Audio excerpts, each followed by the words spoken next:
Propos du consul marocain, Sabri Boukadoum convoque l'ambassadeur du Maroc en Algérie.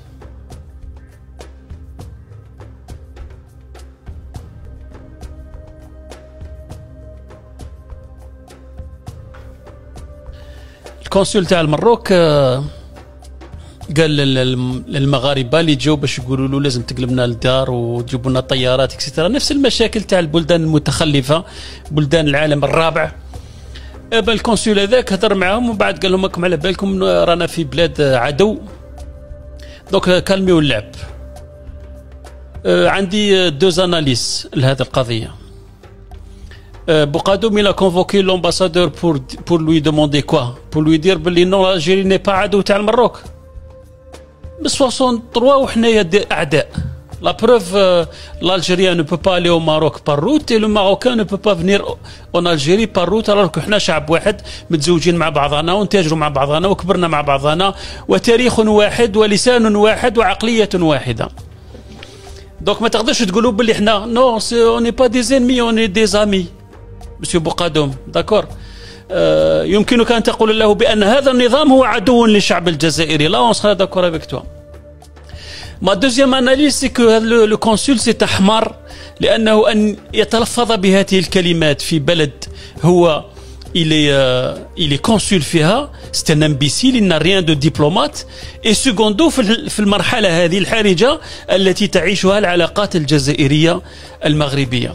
أقولها وأرددها للمرة الألف: الشعب الجزائري والشعب المغربي شعوب خاوة، وما زرع بيننا الفتنة والعداوة والألم وغلق الحدود إلا أعداء الشعوب. هذه الحدود النتنة التي أسس لها المستعمر واللي نحن يذوق ندافع عليها ونسكروا على الشعب المغربي والشعب الجزائري والشعب التونسي باش يختلطوا مع بعضهم ويتاجروا مع بعضهم ويتزوجوا مع بعضهم ويحوسوا مع بعضهم ويديروا واش يحبوا في أرضهم الطاهرة التي رزقهم إياها الله سبحانه وتعالى. ماذا فعل النظام الجزائري؟ أشاك فوا يلقى سبة يسكر الحدود، أو مع النيجر أو مع المالي أو مع تونس أو مع موريتانيا أو مع ليبيا. لماذا؟ لأن هذا النظام لا يعرف إلا لغة القوة، ما يعرفش لغة الدبلوماسية. لو كان هذا النظام عنده دبلوماسية كان رجل المشكل دبلوماسيا تاع الصحراء الغربية. إذا كان هنالك إشكالية دبلوماسية تي حاب دير الخير في الصحراء الغربية ولا في الصحراء، إبا روح للمروك ويقول لهم يا جماعة نديروا دي زيليكسيون نجيبوا لونو، خي احنا ما انتم نجيبوا لونو يديروا دي زيليكسيون. لكن النظام الجزائري عنده 45 سنة ولا 50 سنة هو يمد في الإعانات للبوليزاريو فقط باش يقول للمغرب بلي رانا أعداء. والشعب الجزائري on a marre de cette situation parce que vous êtes des incapables, vous n'arrivez même pas à résoudre un problème de rien du tout. شرعية دولية عندها شرعية دولية، كاين دي انستيتيوشن، اقعدوا اوتور دون طابل يحلوا سو مشكل.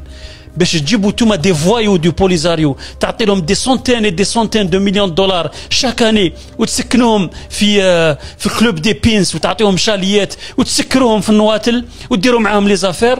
سا سي اون اتيتود مافيوز دو فوتر بار. الاعانات اللي راهي تجي من الاتحاد الاوروبي وراهي تروح لي غران ريستورون في الجي، دي غروند بوات دو طون ديستيني اوز انفون صحراوي يبيعوهم في العاصمه. الويسكي او يدخل على البوليزاريو، لي كات كاتم يدخلوا على البوليزاريو. تعلمون جميعكم بان هنالك طوموبيلات يعيطوا لهم بوليزاريو، يدخلوا من البوليزاريو بلي كات كات ويعقبوا لي زافيريست. دونك arrêtez de nous mentir. الشباب الجزائري الآن يريد أن يبني دولة في أمن وأمان وفي مصالحة تامة مع كل الدول. ما ناش حابين نكونوا أعداء لأي دولة كانت، نحن أعداء لكل دولة تريد أن تعتدي على الناس فقط. لكن أن نغلق الحدود ما بين الشعب المغربي والشعب الجزائري اللي عايشين مع بعضهم منذ آلاف السنين هذا إجرام في حق الشعوب. يجوا لي غاني الزطلة ياكم سكرتوا لي فرونتيير، يا دي سونتين اي دي سونتين دو زطلة راهي تدخل تو لي جور اون الجيري. Il est où le problème? Vous avez réglé le problème. Vous ne l'avez pas réglé. تحدي يمكنها أن تحل هذا المشكل في 6 أشهر. والله لن تغلق الحدود أبدا. عندنا جيش، قلتوا بلي عندنا جيش، أبا الجيش هو اللي يحمي حدودنا. وزطلة بلي تلقوا عنده 1 غرام بور شاك غرام اللي دخلوا يحق فيها شهر حبس. 100 غرام 100 شهر حبس. 1 كيلوغرام 1000 شهر حبس إكسيتيرا. وسترون بأن العقاب سوف يثني هؤلاء الناس من إدخال هذا السم إلى بلدنا. لكن تعلمون جميعكم بأن هنالك الكثير من هؤلاء الناس تهمهم هذه التجارة ويجنون منها الآلاف والآلاف من الملايير.